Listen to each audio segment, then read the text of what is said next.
Imagine for a moment waking up in the middle of the night frozen in your bed, unable to move or speak. A wave of panic rushes over you as you hopelessly watch your closet door creak open and a black, shadowy figure with long, decaying fingers slinks out into the darkness. You struggle to move or breathe as the figure leans on your chest and caresses your face. There is a chance that you are part of the 8% of the general population to experience sleep paralysis, a waking terror that renders its victims immobile and unable to defend themselves from paranormal dangers brought to life from the dream world. So, today on Scream to Screen, we study the terrifying history of sleep paralysis and attempt to uncover what causes us to experience seemingly real-life nightmares with supernatural entities. But first, don't forget to subscribe to Graveyard Shift for all your horror content brought to life, and let us know in the comments what sinister stories you want to hear more about next.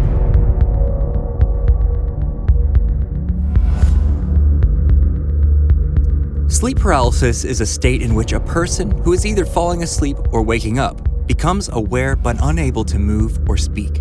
During an episode, one may hallucinate dark images, which often result in immense fear. The condition can be triggered by sleep deprivation, psychological stress, or abnormal sleep cycles. The underlying mechanism is believed to involve a dysfunction in the REM sleep, which causes a person to become temporarily paralyzed. This condition is often accompanied by imagined sounds like humming, hissing, static, zapping, and buzzing noises. But more chilling sounds such as voices, roars, and whispers are common as well. People have also experienced sensations of being dragged out of bed, flying, numbness, and feelings of electric vibrations running through their body. These symptoms generally cause intense emotions of fear and panic to sweep over the subjects, triggering hypnagogic hallucinations such as a supernatural creature or demonic entity suffocating the individual.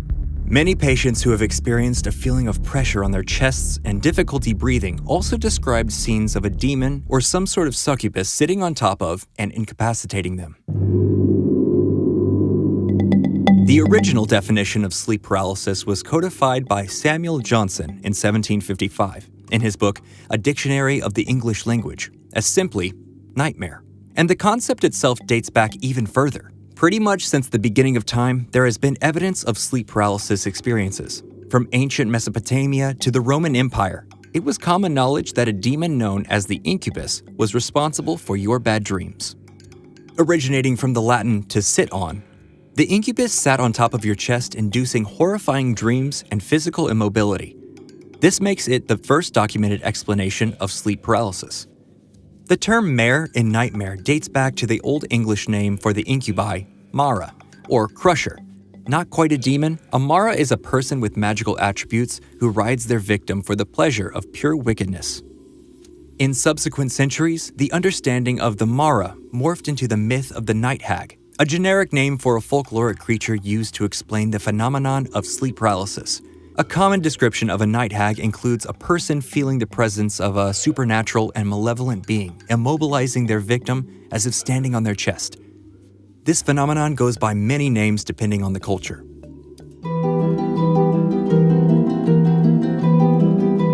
Although the core features of sleep paralysis appear to be universal, the ways in which they are experienced vary according to time, place, and lifestyle.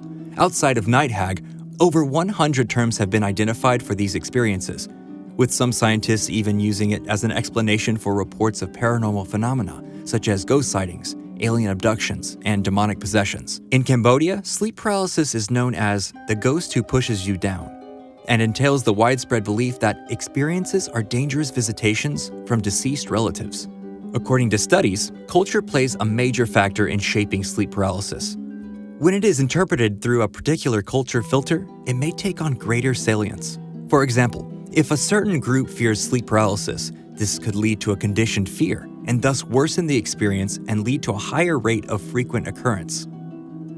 Consistent with this idea, high rates and long durations of immobility during sleep paralysis have been found in Egypt, where elaborate beliefs about the phenomenon are conceptualized as terrifying attacks by malicious creatures called the jinn. Research has found that 50% of sleep paralysis sufferers in Egypt associate a great fear of impending death with the condition.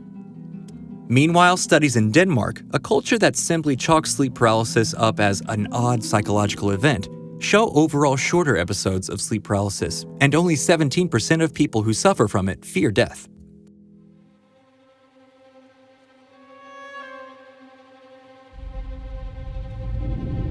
If you've never personally had a run-in with sleep paralysis, consider yourself part of the lucky majority. Lifetime prevalence rates derived from 35 aggregated studies indicate that approximately 8% of the general population have experienced at least one episode at some point in their lives. Chances for an episode increase in students and mental health patients, as the same studies have shown that 28% of students and 32% of psychiatric patients have experienced sleep paralysis at least once. This number surges even further for individuals native to Canada, China, England, Japan, and Nigeria, as well as studies from these countries have reported, at least one episode in 20 to 60% of their populations. Isolated sleep paralysis is commonly seen in patients that have been diagnosed with narcolepsy. Approximately 30 to 50% of people with narcolepsy have had an episode as an auxiliary symptom. Rates of recurrent sleep paralysis are not as well known, but 15 to 45% of those with a lifetime history may suffer from recurrent isolated sleep paralysis. A majority of the individuals who have experienced sleep paralysis have sporadic episodes that occur once a month to once a year. And only 3% of individuals whose experience is not associated with neuromuscular disorder have nightly episodes.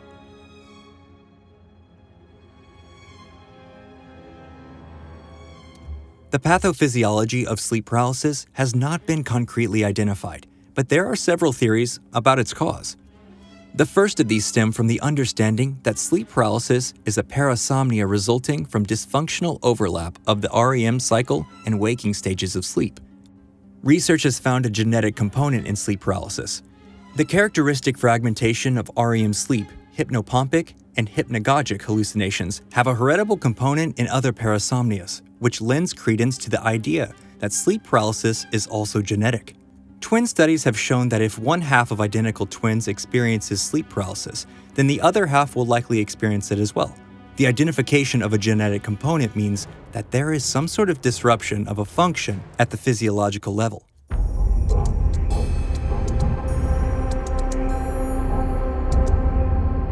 In addition to culture, a state of hypervigilance in the midbrain have also been found to contribute to hallucinations. Hypervigilance is when the nervous system is not correctly filtering sensory information and the individual experiences an enhanced state of sensory sensitivity. More specifically, the emergency response is activated to the brain when individuals wake up paralyzed and feel vulnerable to attack. This helplessness can intensify the effects of that threat response well above the level typical of normal dreams, which could explain why such visions during sleep paralysis are so vivid. The threat-activated vigilance system is a protective mechanism that differentiates between dangerous situations and determines whether the fear response is appropriate. The hypervigilance response can lead to the creation of endogenous stimuli that contribute to the perceived threat. A similar process can explain hallucinations, with slight variations in which an evil presence is perceived by the subject to be attempting to suffocate them, either by pressing heavily on the chest or by strangulation. A neurological explanation holds that this results from a combination of the threat vigilance activation system and the muscle paralysis associated with sleep paralysis that removes voluntary control of breathing. Several features of REM breathing patterns exacerbate the feeling of suffocation. These include shallow rapid breathing, hypercapnia, and slight blockage of the airway, which is a symptom prevalent in sleep apnea patients. According to this account, the subjects attempt to breathe heavily and find themselves unable to do so, creating a sensation of resistance, which the threat-activated vigilance system interprets as an unearthly being sitting on their chest, threatening suffocation. The sensation of entrapment causes a feedback loop when the fear of suffocation increases as a result of continued helplessness, causing the subject to struggle to end their episode of sleep paralysis.